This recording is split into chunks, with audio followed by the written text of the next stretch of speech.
There's a strange thing about the sea, it can terrify you, and yet it is what you are mostly made of. You see, the body itself is a vessel of water, salt, and movement. When you tremble before the ocean, you are trembling before your own reflection, before the vastness that you have forgotten belongs to you.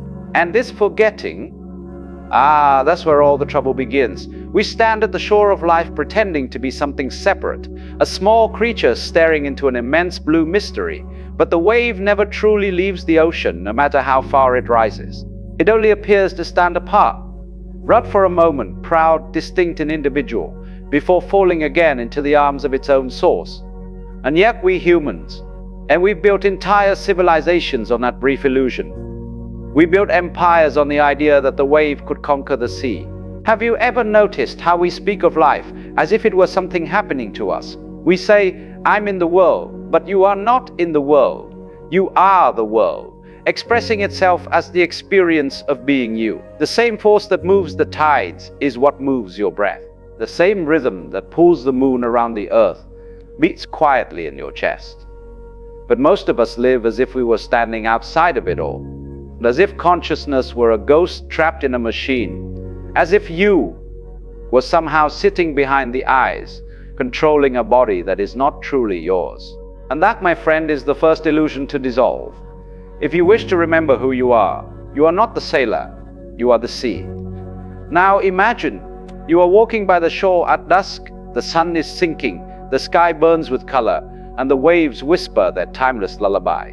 You take a deep breath, and for a moment, there is no difference between what is breathing and what is being breathed. There is only the movement, the exchange, the flow. You cannot find where you end and the world begins. That is the truth of your being. That is the ocean you have never left. But the mind is always busy drawing lines on the water. It says, here is the shore, and here am I. Here is the future, and here is the past. Here is what I must become, and here is what I must never be. And then it forgets that the very act of drawing those lines is also part of the sea. The illusion itself is not separate from reality. It is simply one of the waves. We spend so much time trying not to drown, trying not to lose control, trying not to feel too much, trying to keep our heads above the surface of life. But what if the point was never to stay afloat? What if the moment you let your sink, you discover there is no bottom, only more ocean? The fear of drowning is the fear of losing the story of me. And yet that story was never solid to begin with. It was a temporary arrangement of foam, a shape that the water takes for a time before it melts back into the rhythm of the whole. To drown truly is to realize that there is no other to drown in. There is only you, vast, ungraspable, and endless. When I was a boy, I used to watch the water ripple in the pond after throwing a stone. Each ring spread outward, softly touching the next, until the whole surface shimmered as one living mirror. And I remember thinking, this is what a single thought does, a single breath, a single heartbeat. It ripples through everything. You might think your life is small, a drop in an infinite ocean, but the ocean would not be the same without that drop. In fact, it is that drop and every other. There is no real boundary, only continuity. And to realize that to see that the wave never stopped being water is to lose the fear of drowning forever. Let's look more closely at this fear. The fear of dissolution, of not being in control, of letting go. What do we really fear when we fear the ocean of existence? Perhaps it is the silence, the deep quiet underneath all our words, where there is nothing left to hold on to. We think silence means absence, but in truth, it is the fullness from which all things arise. Listen carefully. Beneath the crashing waves of thought, beneath the foam of your daily worries, there is a vast stillness. It's been there all along, waiting for you to notice. And when you do, when you stop trying to breathe against the tide, something remarkable happens. You discover that the ocean was breathing you. So, when I say, you cannot drown in the ocean you are, I am not offering comfort. I am offering truth, because you will dissolve. You will lose everything you thought was separate, but you will not disappear. You will return. The salt in your tears is the same as the salt in the sea. The pulse in your veins is the same rhythm that turns the stars. And once you feel that, truly feel it, the idea of drowning becomes as absurd as a wave fearing to rejoin the water. Let us sit here for a while and let that truth settle. Close your eyes, hear the sound of your breath rising and falling like a tide. Notice the space between each inhalation and exhalation. That space, that stillness, is the ocean remembering itself. And when the mind begins to chatter again, whispering, "But what about me? What about my life, my fears, my future?" smile gently, for even that voice is made of the same water. In the next breath, we will go deeper, into the heart of the paradox itself. Why we crave separation and why the ocean dreams of being a wave? Because somewhere inside that dream lies the secret of awakening. Have you ever wondered why the infinite chose to forget itself? Why the ocean, in all its depth and majesty, dreamed of becoming a single wave that trembles in the sunlight, fearing its own end? It is not a mistake. It is the play of existence, the divine hide and seek that life performs with itself. You see, the ocean does not suffer from amnesia. It delights in forgetting, because only through forgetting can it rediscover. Only through limitation can it feel the wonder of returning home. Imagine for a moment, if you knew yourself as infinite, eternal, complete, what could surprise you? What could move you to tears? What could make you laugh or ache or fall in love? So the infinite contracts, folds itself into a point of view, a small trembling consciousness that says, "I am me and you are you." And in that instant, the great drama begins. You, dear listener, are that point of view. You are the ocean, pretending to be a drop so that it can experience reunion. That's why you long. That's why you seek. That's why you look at sunsets and lovers and newborn eyes and feel a kind of ache that has no name. It is the ocean calling itself home. But there's a funny thing about this longing. It often disguises itself. It appears as ambition, desire, restlessness, the hunger for meaning, for success, for understanding. We spend our lives chasing the horizon, never realizing that we are running in circles on the same wave. You can't reach the horizon because it's not out there. It's where sky and sea meet, and they only meet in you. So every time you reach outward, you are reaching toward yourself. Every failure, every heartbreak, every joy that fades, it's all the ocean's way of guiding you back, of saying, "Come home, my child, stop running." Now, most people resist this call. They think it's asking them to give up everything they've built, their name, their story, their ambitions. But the truth is gentler than that. The ocean doesn't destroy the wave. It dances through it. To awaken doesn't mean to vanish. It means to see clearly, tenderly, that what you are has never been separate from the whole. You can still laugh, cry, fall in love, make mistakes, but now you know whose laughter it is. You know whose tears they are. Think of it like music. A symphony needs silence to give it shape. If the notes were endless, if sound never paused, there would be no melody, only noise. So existence breathes in and out, forgets and remembers, forms and dissolves. It's not a tragedy, it's rhythm. And you, my friend, are that rhythm given voice. When you exhale, you're releasing what you thought was yours. When you inhale, you're welcoming what was never a part. This is the pulse of being itself. And if you listen closely, you'll hear it in every heartbeat, the rise and fall, the birth and death, the expansion and return, the ocean's eternal dance with itself. But then a question arises in the stillness. If the ocean is playing this grand game, why does it hurt so much to forget? Why does separation feel like suffering? Because without suffering, we wouldn't wake up. Pain is not punishment. It's the alarm clock of the infinite. It rings to remind you that you are dreaming too deeply, that you've begun to believe the wave is all you are. Every heartbreak, every loss, every quiet despair is a whisper from the depths saying, "Come back. You've gone far enough into the dream." And when you finally listen, when you let go, you don't fall into darkness. You fall into truth. You fall into what has been holding you all along. There's an old Zen saying, "The obstacle is the path." It means that whatever stands between you and peace is the very doorway to it. The wave's turbulence is not a mistake. It's the surface expression of the ocean's movement. So when life throws you into chaos, when everything seems to crash and foam, remember, it's only the sea shifting shape. It's only you rediscovering yourself through motion. To resist it is to fight the tide. To trust it is to swim. Let's try something right now. Wherever you are, take a breath. Notice how it enters, how it leaves. Do nothing to control it, just feel it. That movement is happening by itself. You are not making it happen.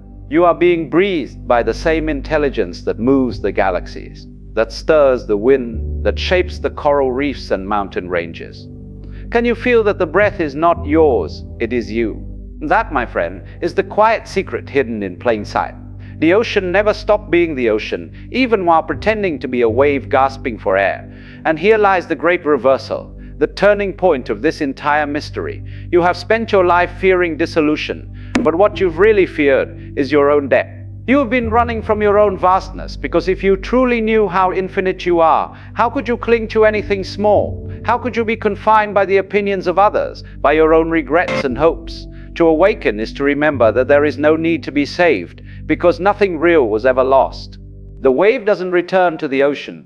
It realizes, with a quiet smile, that it never left. And once you know that life becomes play, not trivial but sacred play, the kind where laughter and sorrow are equally divine, you stop taking yourself so seriously, you stop chasing permanence in a world made of change. You learn to dance again, not to arrive anywhere, but to celebrate the rhythm that was always there. Because to dance is to remember that the dancer and the dance are not two things. So when life pulls you under, when waves of emotion rise and crash, don't fight, sink, let the water hold you. Let it take the shape it wants, for the ocean knows how to carry its own. In the next part, we will move toward the climax of this realization, the full surrender. The moment the wave realizes, I was never drowning, I was only remembering how to flow. There comes a moment in every life when the tide turns. It doesn't announce itself with thunder or lightning, no great trumpet in the sky. It comes quietly, like the hush before dawn. Perhaps it happens after loss, perhaps it happens in the middle of laughter, but suddenly you feel it. A subtle shift, as if something in you has stopped resisting. As if the fight to stay afloat has finally given way to the realization that there was never anything to fight against. It is not surrender in the way the world teaches it, not defeat, not giving up. It is the surrender of the drop that remembers. It is water. The surrender of the wave that smiles as it falls. And in that falling, you realize something extraordinary. The ocean has always been falling and rising and folding upon itself in perfect, effortless harmony. The wave was never separate from the sea. Only the idea of separateness was. This is the turning point of awakening. When you stop asking life to be different, when you stop trying to control the current, when you no longer divide existence into good and bad, success and failure, birth and death, you begin to see that they are not opposites, but two sides of one gesture. The inhale and the exhale, the crest and the trough, the yes and the no, spoken by the same tongue. The ocean cannot move without both, and neither can you. You see, every joy you have ever felt was born from the same source as your sorrow. Every beginning carried the whisper of an ending. Every I love you already contained the goodbye. This is not tragedy, it is truth. And when you see it clearly, your heart breaks open. But it does not break down. It breaks open so that the ocean can pour through. The saints, the poets, the mystics, they were not chosen by some distant god. They simply stopped pretending to be dry land. They allowed themselves to be soaked in being. There's a beauty in that kind of dissolution, the kind that makes you lighter, not smaller. You stop trying to grasp, you stop trying to figure it all out, and in that stillness, something begins to shine, not as knowledge, but as presence. The same presence that watches the tides, the same awareness that watches you watching the tides. That right there is the ocean recognizing itself. But here's the paradox. The deeper you realize your unity with all things, the more tenderly you love the details. Because now the grain of sand, the laughter of a stranger, the trembling of a leaf in the wind, all of it is you. You no longer seek to possess the world. You hold it gently, the way a wave holds sunlight for an instant before it lets it go. You no longer cling, because you finally understand. What leaves was never truly lost, and what arrives was never truly gone. This is freedom, not the freedom of having everything go your way, but the freedom of no longer needing it to. You can walk through the storm without an umbrella, because you are the rain. You can lie in the ashes of your own ending and feel the warmth of a beginning stirring beneath. You can say yes to everything, not because you agree with it, but because you belong to it. And yet, as this realization blooms, another subtle question arises. If I am the ocean, why do I still feel like a wave sometimes? Why do old fears, old habits still visit like ghosts from another life? Because the ocean doesn't reject its waves, it loves them all. The soft, the fierce, the foaming, the still. Awakening doesn't erase the personality, it redeems it. It transforms it from a prison into an instrument. You still play your melody, but now you know you are part of the symphony.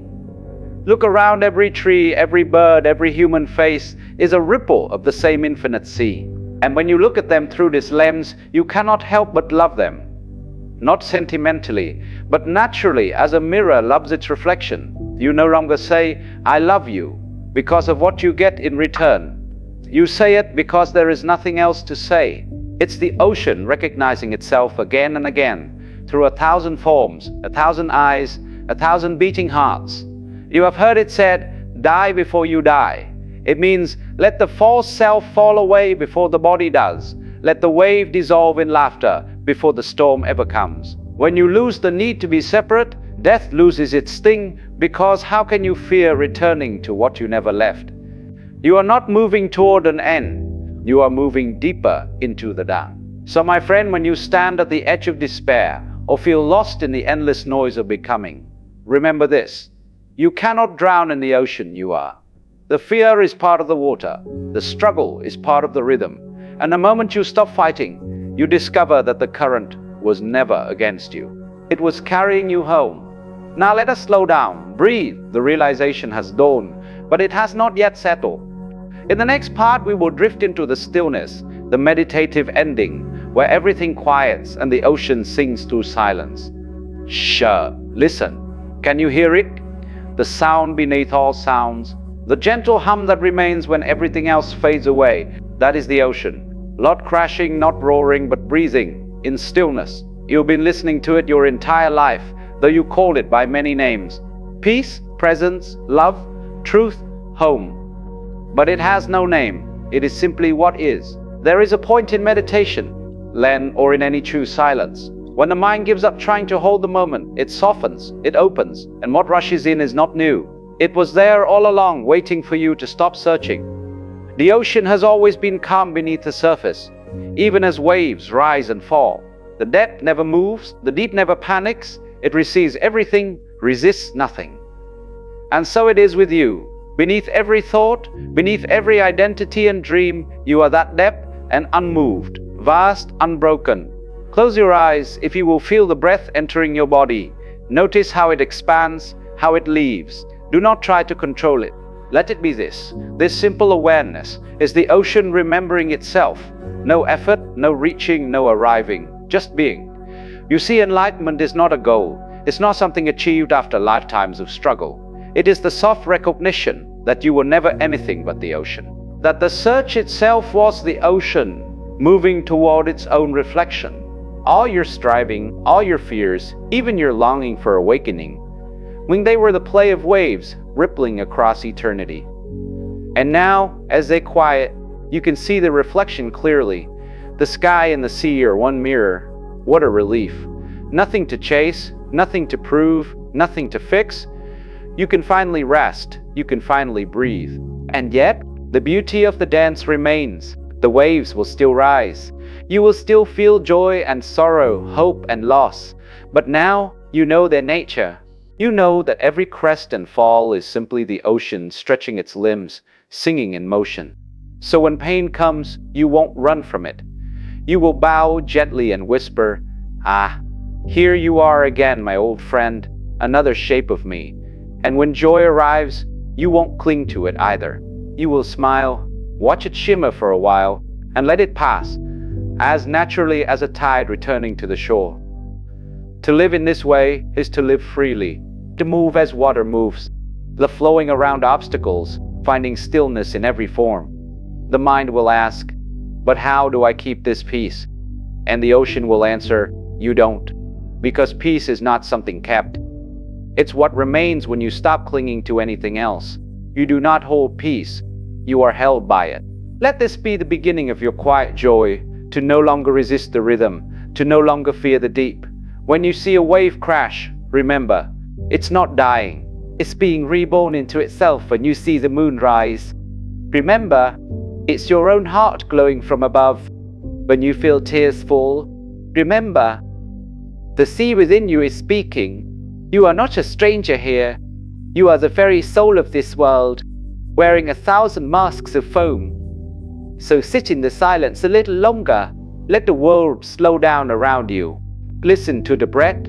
Let the same one that moves through all living things, feel it whisper in your chest. You were never apart. And notice, there is no need to hold this truth tightly. It doesn't fade when you forget it. It waits patiently, like the ocean, until you remember again. Perhaps that is the true miracle, that even our forgetting is part of the remembering. Even our sleep is part of the awakening. Because no matter how many times you drift from the shore, the sea is always beneath you. You could not leave it if you tried. You cannot drown in the ocean you are. You can only wake up to the realization that you were never anything else. The voice quiets now, the words grow still, and what remains is the soundless rhythm of being, the soft pulse of existence itself.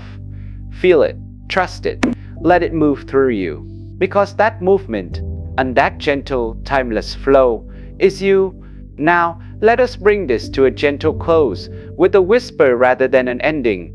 If these words stirred something within you, let them breathe. Do not rush to understand. Do not try to remember. Just allow them to ripple through your quietness. And if the feeling lingers, if some part of you recognizes itself in this ocean, share that silence with someone else. You never know. Someone nearby may also be standing at the shore, trembling, believing they are separate, waiting for a single wave to tell them, you cannot drown in the ocean. You are